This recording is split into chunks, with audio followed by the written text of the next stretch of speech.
Yo, so as we know right now with coronavirus problems sweeping around the world, they say there's going to be much less live television and a lot more kind of repeats of things, which, you know what, I don't necessarily see that as a bad thing. As the latest one off my list, Season 1 of Charmed. Now, to be clear about this, I'm talking about the original Charmed from 1998, not the 2018 reboot. So, yeah.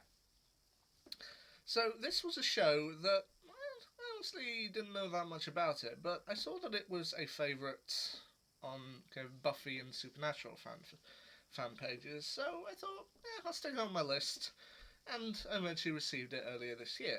And you know what? I sat down, I enjoyed it. So, what's the setup? You got three sisters, the Halliwell sisters. Prue Halliwell, played by Shannon Doherty, Piper Halliwell, played by Holly Marie Combs, and Phoebe Halliwell, played by Alyssa Milano. Evidently, their parents had like a letter P, but anyway. Now, these girls, on the surface, they seem much like your everyday sisters.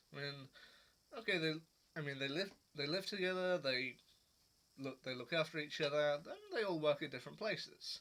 Prue working at an auction house, Piper working at a restaurant, and Phoebe usually being in between jobs, but still manages to make a living where she can. And they even have an ex-boyfriend who they remain on quite good terms with, Andy Trudeau, played by T.W. King, who briefly dated Prue. What makes these sisters different from everybody else? Well, they're witches. Each of them, passed down from through the women in their family, and each of them possesses a unique ability. Prue possesses an ability similar to telekinesis. Piper possesses an ability to freeze time.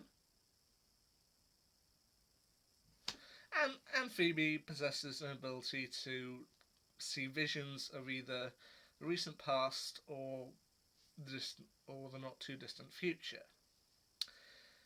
But then they're not witches like cauldron bubble witches pot. Yes, there is occasional potions that need to be made, but they are good witches. They are bound by rules that they can't use their power for personal gain. They do manage to twist it around sometimes to end a little personal gain, but most of the time they have to use these powers to protect the innocent. But then, as I said, they've got Prue has an ex-boyfriend named Andy Trudeau, played by T.W. King, and it's a little that you have to keep the secret from him, but you so want to tell him at every turn, and that you know eventually things are gonna figure out. But they still manage to do some good stuff with it. As I said, the problems that stand in their way are one, having to deal with keeping a secret from people they trust, such as Andy Trudeau and his partner Daryl Morris, played by Dorian Gregory, and they also have to deal with a load of creatures known as warlocks. Warlocks are kind of the obstacle for the Charmed trio. Now, this to me, it's no wonder that I got onto this via Buffy fan pages. This is very much in the same vein as Buffy, the kind of supernatural elements mixing together and Monster of the Week setup. Yeah, for, mainly focusing on one group of people. Buffy started in March of 1997, and this started airing in October of 1998. So this is very much in the same vein. And as I said, they do have to deal with a lot of different warlocks, including Prue's boss, Rex Buckland, played by Neil Roberts, and his partner in crime, Hannah Webster, played by Lee Allen Baker. They aren't aware of them at first, but it eventually becomes clear that these two are up to no good. It looked to me as though Rex and Hannah were going to be the big bad of the series, but honestly, that's not really the case with this. While Buffy did have a setup of big bad for the entire season, Rex and Hannah really weren't that, but because they're vanquished about halfway through the series. About halfway through, they realise what's been going on, and eventually Rex and Hannah are defeated and sent back to hell. But of course, that's not the end of their problems, as they have a lot more different warlocks on their case, with the final one being a man, uh, essentially Andy's superior, Inspector Rodriguez, played by Carlos Gomez. And yeah, there is quite a nice dynamic in. I mean, while I am aware that with this series, Shannon Doherty would eventually quit the series after season 3, following a fight with Milano, they they do, at least for the first season, from what I saw, they do make a nice kind of sisterly pairing. I mean,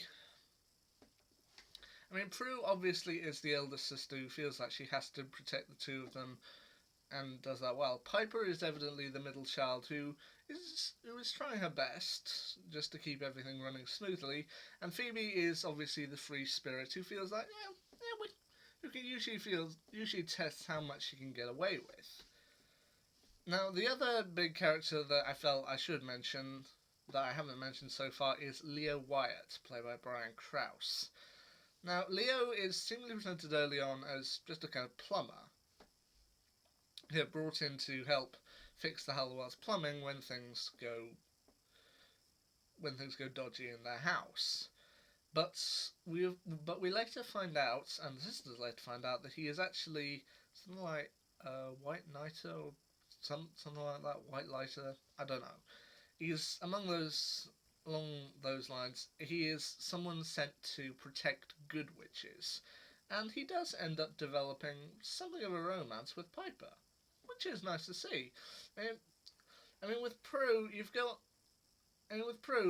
Andy Trudeau, who is kind of the ex-boyfriend, who you do care deeply about, and kind of with Phoebe, she's often snooping around, maybe trying to steal Piper's boyfriends and the like. But with the romantic side of things, throughout the series, they mainly focus on Piper. I mean, her first boyfriend of the series, you see, he turns out to actually be a warlock and tries to kill her, which is kind of interesting to see. Then you've got another boyfriend later on after things didn't work out with Leo, who she starts to do things good with, but then, similar to what I said with Bones, the boyfriend in that, he eventually said, look, I've got a job offer somewhere else. I'm hesitant about whether to take it. You're the deciding vote. And as with most of these kind of dramas, she eventually said, look, you have to go. I mean, if I could, I would love you to stay here, but you got a better chance somewhere else. And yeah, as I said, this very much fitted into the same kind of realm or genre that Buffy did, kind of the supernatural elements and focusing on one group with extraordinary powers. If I had to choose a favourite episode of them, well, I watched through all of the episodes of the first series, which I think was 22 episodes, something along those lines, and I did find a lot of them that I enjoyed.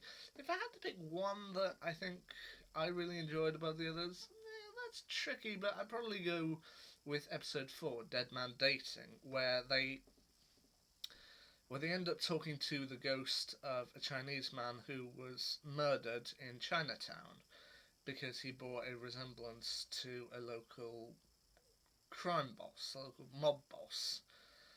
And they have to kind of find a way to essentially find his body, give him a proper funeral to allow him to move on and defeat the mob boss who's causing trouble.